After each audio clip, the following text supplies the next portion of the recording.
In June 2011, Christchurch, New Zealand suffered an earthquake that left a lot of the city in chaos, destroying buildings and infrastructure and leaving over 50,000 homes without power. As a result, there were collapsed houses, ruptured water mains, flooding, and fires due to disrupted electrical lines. Due to the strong ground motions and intense shaking, part of the city experienced a strange phenomenon known as soil liquefaction. Sand boils emerged from asphalt roads, toppling and sinking cars, and causing boulders to fall from hills, resulting in more home damage.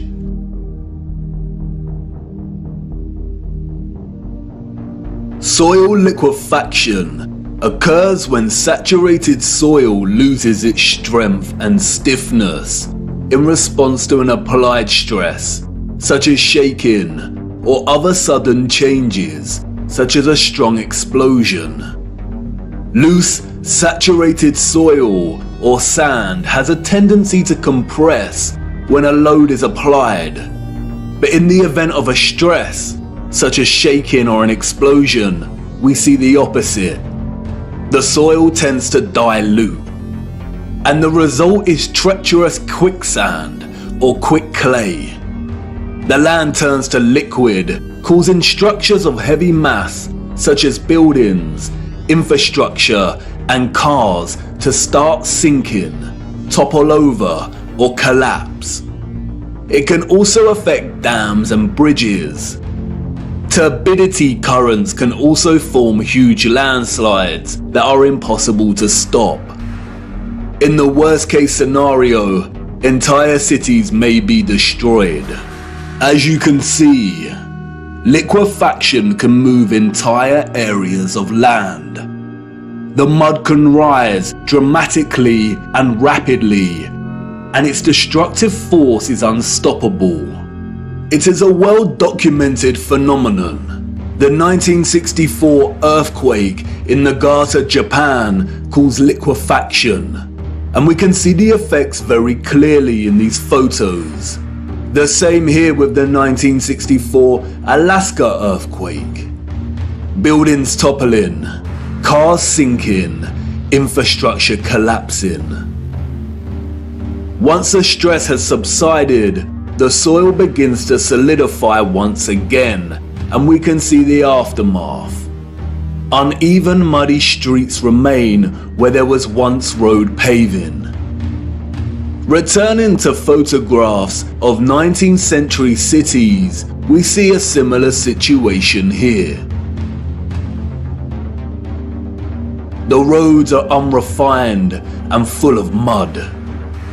We see unsophisticated, uneven, coarse, and muddy roads everywhere against a backdrop of refined, sophisticated, and magnificent architecture.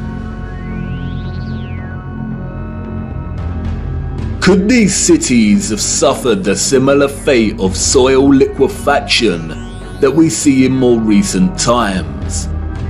Perhaps. But unfortunately, muddy roads is not enough evidence to base any conclusions on, is it? Children ask the most vital of questions, and adults, in their foggy stupor, usually provide the most unsatisfactory answers, often regurgitating learned nonsensical information that leave the child's imagination unfulfilled. Squelching along these muddy 19th century roads, observing their surroundings, a child may ask, why did they build the windows so low to the ground?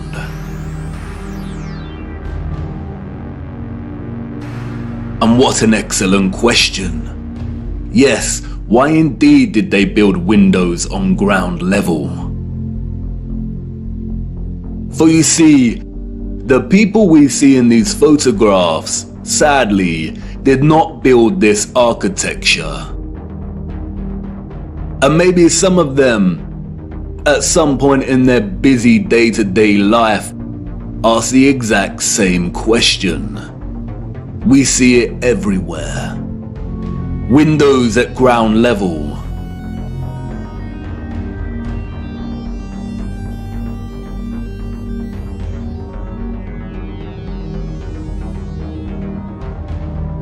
Windows partially below ground level.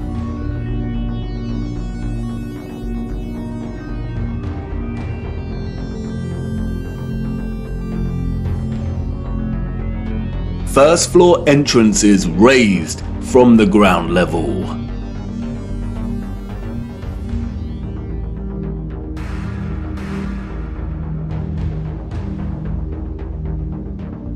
Steps leading down to entrances below ground level.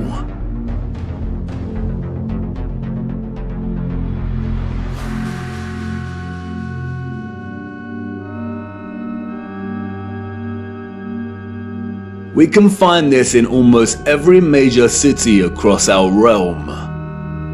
In both old photographs and when we walk in the streets today. And what does it tell us? That a society with access to modest construction tools and horse and car constructed their infrastructure by first spending countless amounts of hours and energy clearing land with a depth of over 3 meters to begin their construction. Building basement floors is incredibly hard work. Since the 20th century, large powered excavation machines, such as backhoes and front-end loaders, have reduced the time and manpower needed to dig a basement dramatically, as compared to digging by hand with a spade. Perhaps you could say that our historical ancestors were just that dedicated to the architecture they built. And you could say that many of the sunken buildings we see are actually due to elevations and depressions in the natural landscape. The official narrative, which is always full of inconsistencies, perhaps would suffice if it was not for contemporary excavation. When we look at photographs such as this, it immediately dawns upon us that what we are seeing are windows and doors 2 to 3 meters below the ground surface.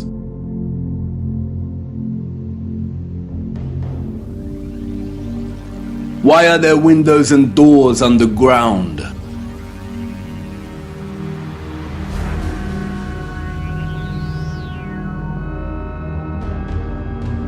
What is this that we see in our cities? Natural soil accumulation over time? Geologists have never been able to ascribe a consistent value to worldwide natural topsoil accumulation, because it is impossible. Some regions of our realm experience consistent topsoil accumulation, whereas other regions actually experience consistent erosion. Many historians and archaeologists have noted that many cities over the centuries have been destroyed through war, and natural phenomena such as earthquakes, volcanic ash, and flooding.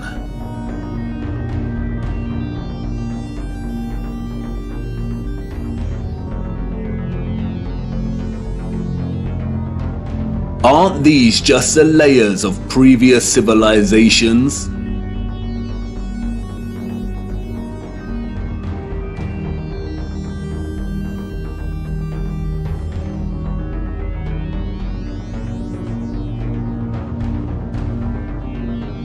No, they are not. We see over and over again whole floors of buildings consistent with the architecture existing above the layer of ground.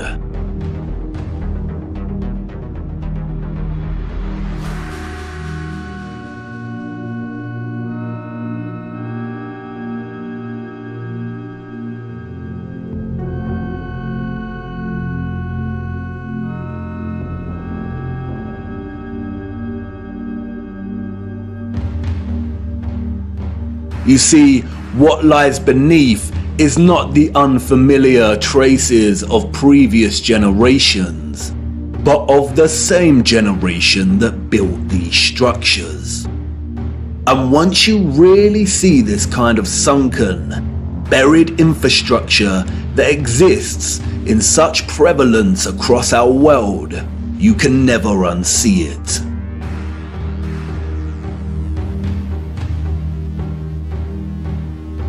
We see that the foundations of old churches are actually the original first floors, with consistent entrances and windows.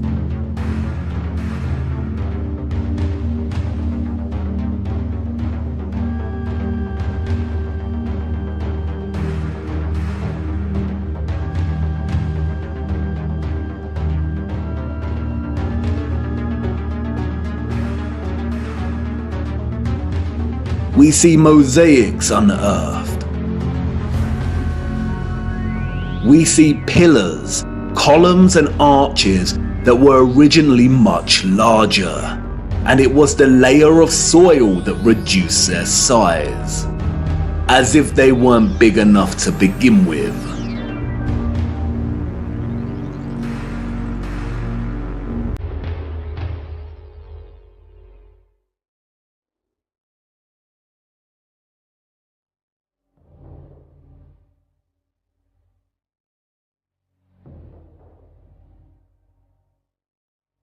And like with the 1964 earthquake in Nagata, Japan, we also find many so-called ancient structures that are leaning, as if at some point the soil beneath these structures loosened and liquefied.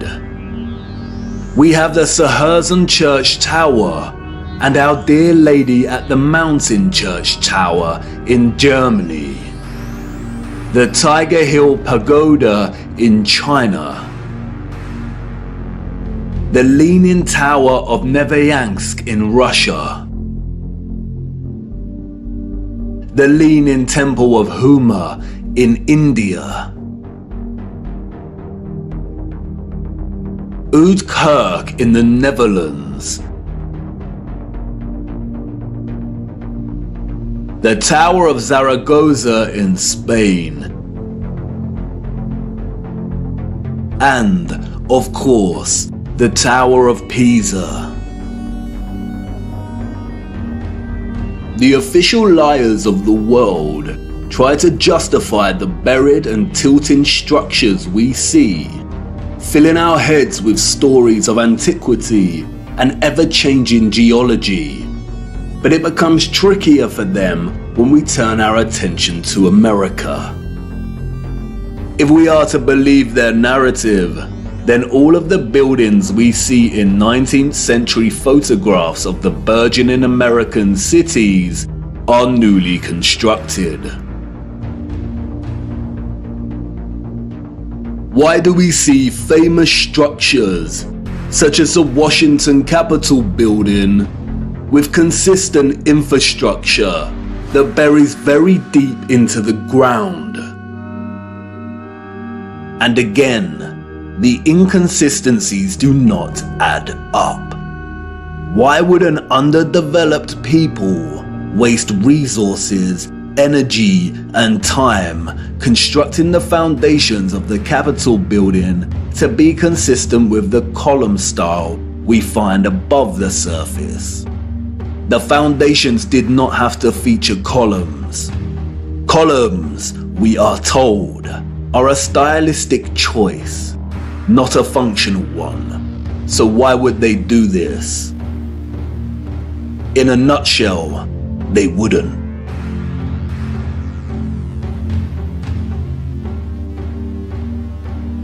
We see images that suggest that the people of the 19th century were actually concerned with moving a lot of the vast amount of mud we see, leveling the ground and excavating existing structures.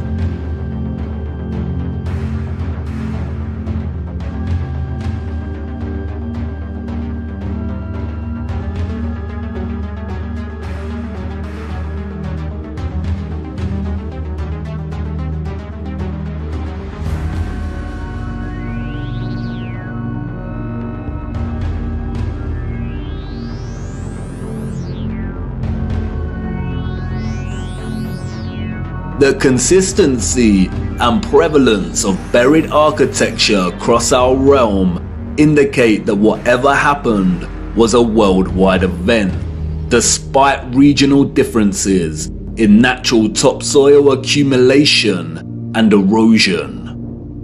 And there is no official narrative explanation that justifies the buried architecture we see. No explanation provided to justify the amount of mud we see in 19th century photographs of our cities. On the roads, mud piles from clearing, the roads uneven, the land ravaged, but the architecture grand, perfect and intact.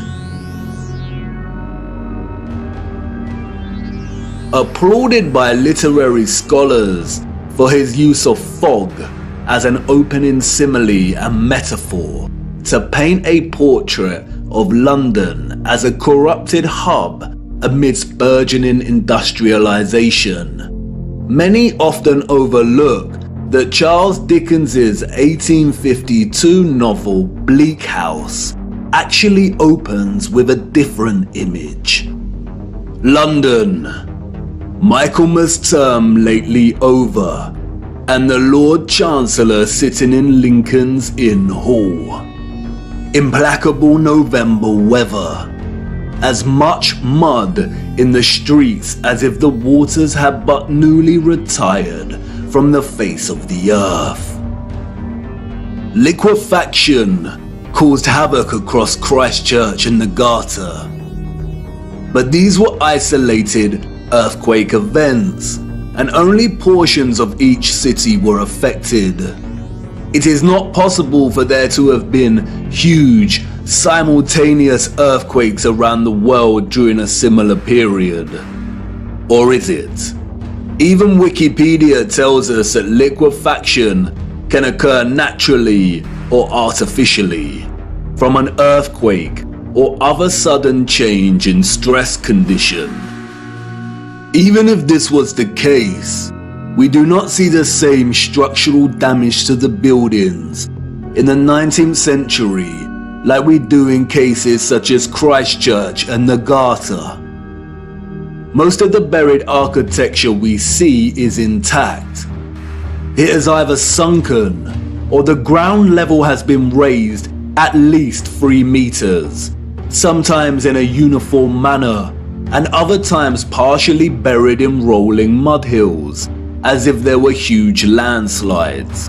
The strange case of the buried architecture provides the following conclusions: that what lies beneath are not the remains of previous civilizations.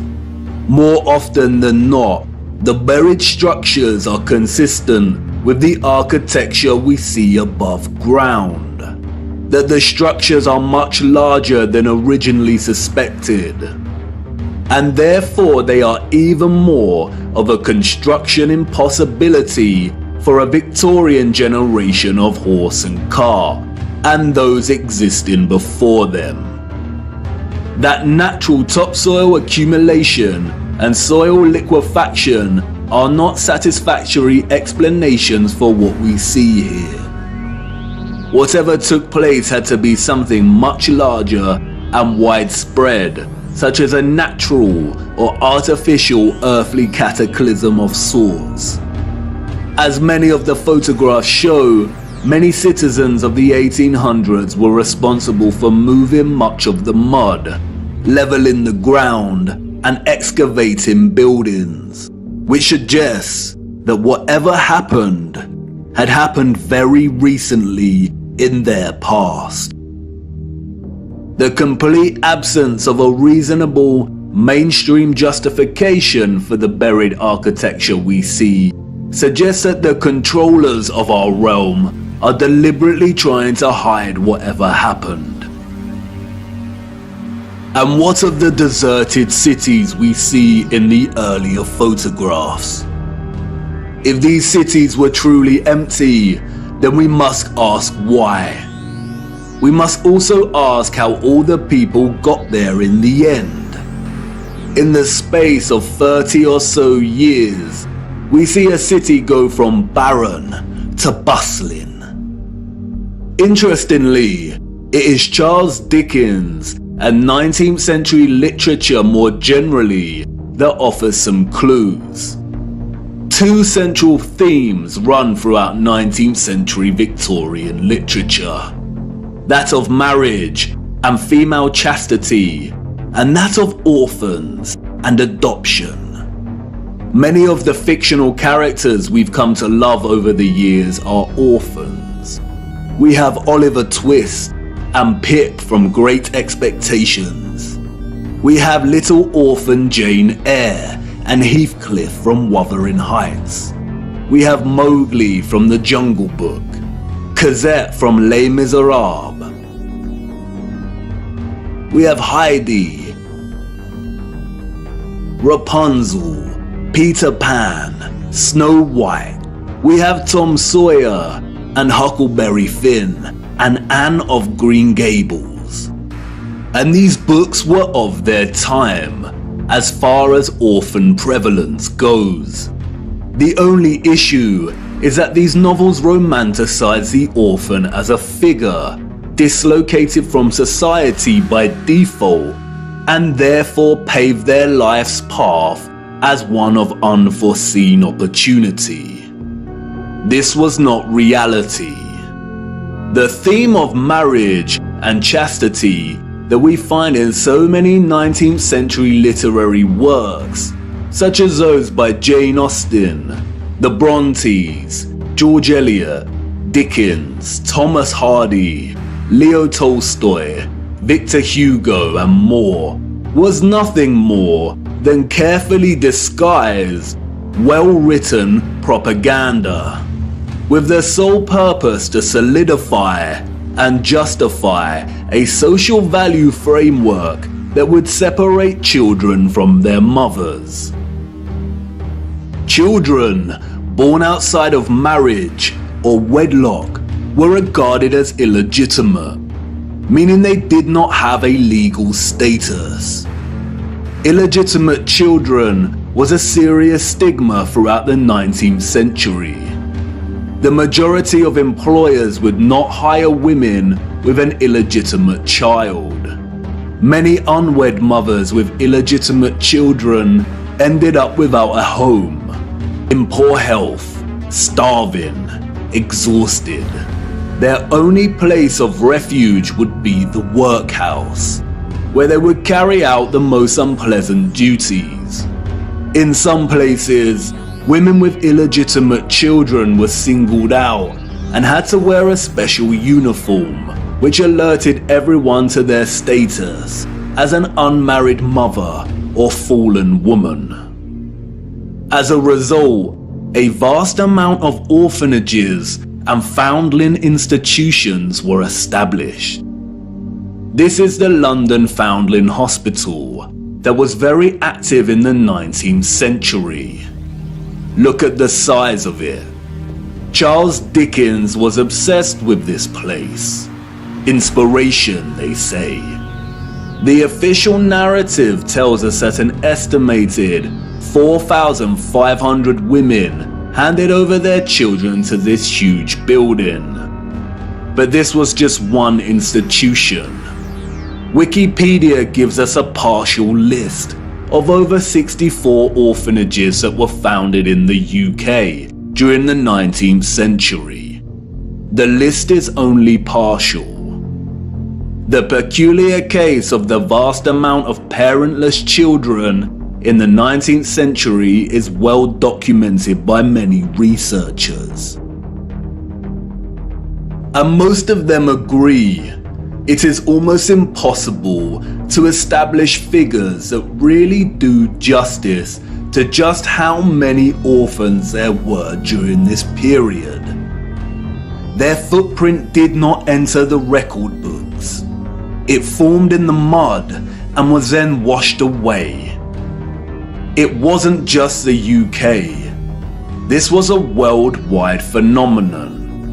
New York City had 4 foundling asylums alone that processed thousands of children annually. By the beginning of the 20th century, Italy was reporting 32,000 children per year. Spain and Portugal were reporting 15,000 annual foundlings. Before 1860, 374,000 recorded infants were processed by the asylums in Milan, Naples, and Florence alone. Historian David L. Ransell states that Moscow was receiving between 16 and 18,000 infants annually by the 1880s, and sending over 10,000 of these each year to outlying villages for care. In 1882, there were all told 41,720 foundlings from the Moscow home, living with 32,000 foster families, scattered throughout 4,418 villages. A dozen villages had over 90 fosterings each. One thing that is often overlooked is that there were a series of laws passed in the 1800s, making it almost impossible for unwed mothers to keep their babies. The 1833 Poor Law Reformation introduced bastardy clauses that shifted the entire responsibility for the illegitimate child onto the mother. Social stigma meant that she would not be able to provide care for her child and would be forced to hand them over to the authorities, or worse. Advertisements for adoption or nurse care became popular in newspapers. And, as many scholars have pointed out, these were a front for what was termed baby farmers, or paid murder. As Dorothy L. Haller states, the adverts may have been misleading to the general public, but read like a coded message to unwed mothers. No references are asked for, and none are offered. The sum of 15 shillings a week to keep an infant or a sickly child was inadequate, and a sickly child and an infant under 2 months were the least likely to survive and the cheapest to bury. Infants were taken, no questions asked, and it was understood that for £12 no questions were expected to be asked. The transaction between the mother and the baby farmer usually took place in a public place, on public transportation, or through a second party. No personal information was exchanged. The money was paid, and the transaction was complete. The mother knew she would never see her infant alive again. Most children, however, were not murdered, but were dropped off at the doorsteps of orphanages or the workhouse. All children taken into these institutions were given entirely new identities. They were provided for with shelter, food, and clothing temporarily, and then sent off to workhouses or another location. Photographs in the 19th century were scarce, but towards the end of the century we see more photographs, and the last continent to experience such mass exodus of orphans was the United States. And it is here that we see evidence of the orphan trains. The first group of these orphans arrived in Michigan in 1854, and from that moment on, the movement shipped hundreds of thousands of children across the states until it ended in 1929. Officially, there were over 97 institutions involved in orphans and orphan trains in the 19th century. And again, this was not just the United States. Annie McPherson will go down in history as a woman who scammed more than 100,000 foundlings and shipped them from the United Kingdom to Canada, New Zealand, and South Africa, and even to the outer edges of the earth in Australia, so that they could be sold into child labour. Why do we see so many photographs of orphans in workhouses? Why are they working with machinery created for adult use? Were there not enough adults during this time to carry out this work? And then there is the strange case of the burgeoning American amusement parks at the turn of the 20th century. In addition to rides and exhibits, many of these parks featured an unusual attraction: infantoriums. Visitors of these parks could stroll around with ice cream and swing by these stations, a visit equivalent to that of a fully functional neonatal intensive care unit, complete with incubators filled with sleeping, premature babies. History has been kind to Martin Cooney. Touted as a hero, Cooney was the German mind behind the incubators. His first encounter with premature babies, we are told, was at the 1896 World's Fair. He knew immediately that the exhibition would save babies' lives. The technology to keep premature babies alive was expensive, and he knew the public would pay to see the babies in incubators. He would charge an entrance fee at the amusement parks to generate funds to help these babies live. Nurses tended to the babies as an enraptured public looked on. Like any other amusement, the premature baby exhibits included carnival barkers who tried to lure the public to come and see the babies. I don't know about you, but I find something very off about these incubators. Advertised as featuring living babies, a lot of the fairs where Cooney showed his babies also featured eugenics exhibitions. Eugenics is a field of corrupted pseudoscience that endorses selective breeding to improve the genetic quality of the human population. Eugenics was inspired by Darwinism and was a driving ideology that fueled the Nazis. Why are people paying to see living babies as if they had never seen a living infant before? Did people of the time not have their own babies? And where are these infants' parents? How did they have the technology in the 19th century to keep premature babies alive in such a way? Or is something off, once again, with the official narrative? There were 80,000 premature babies who were treated in these amusement park incubators. 80,000. The hundreds of thousands of orphans in the 19th century are just barely believable. Were women really that carefree? Did America even have the population numbers to justify 80,000 premature babies? We are not talking orphans here, but infants born prematurely. The narrative is not convincing or realistically fathomable. Where did these babies come from? More troubling is Cooney's background.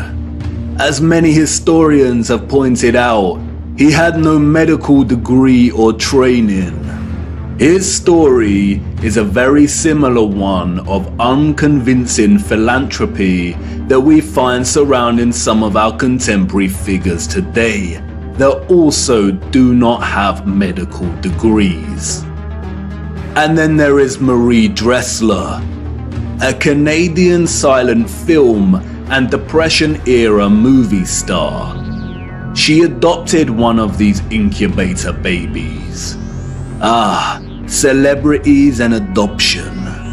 The official narrative conveniently leaves this out of her story and tells us that she may have had a daughter who died as a small child. But the photographs suggest otherwise. Did she adopt her incubator baby at one of these fairs? Were the fairs a front for illicit adoption of premature babies? Even if they were premature, did that mean they had no parents? Who owned and was responsible for these parks? And what happened to the babies once they grew and left the incubators? If something feels eerily wrong about the entire narrative surrounding these parks and orphans, it's because we are not being told the truth. Why were there hundreds of thousands of parentless children in the 19th century? Where did they come from? They were relocated all over the world. Europe, America, Russia, Australia, Canada. Why? Especially when most still had a living parent. If pregnancy out of wedlock was such a social stigma that resulted in such trauma, why would so many people put themselves in that position in the first place? Did the government really care about social morality enough to pass laws?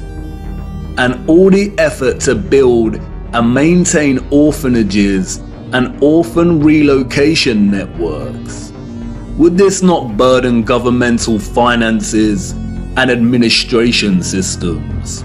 It certainly would have. But you see, there was a greater purpose behind the government's worldwide agenda: repopulation. The social narrative of chastity was nothing more than propaganda and justification for stealing children. The reason we see empty cities in the early 19th century is because they were in fact empty, void of population. And the reason they are bustling 30 years later is because orphans were shipped into these cities to repopulate them. You see, in the early 19th century, there was a worldwide reset of sorts through depopulation and then repopulation. The people we see in these photographs did not build this architecture. They inherited it, along with a lot of mud. Not only did they inherit it without a clue as to what it actually was and who it belonged to, but they were unknowingly complicit in repurposing pretty much all of these structures. I know, none of this is making much sense at the minute. You are probably wondering why on earth these cities were empty and full of mud. What happened that meant governments needed to repopulate the earth? And I know what you're thinking.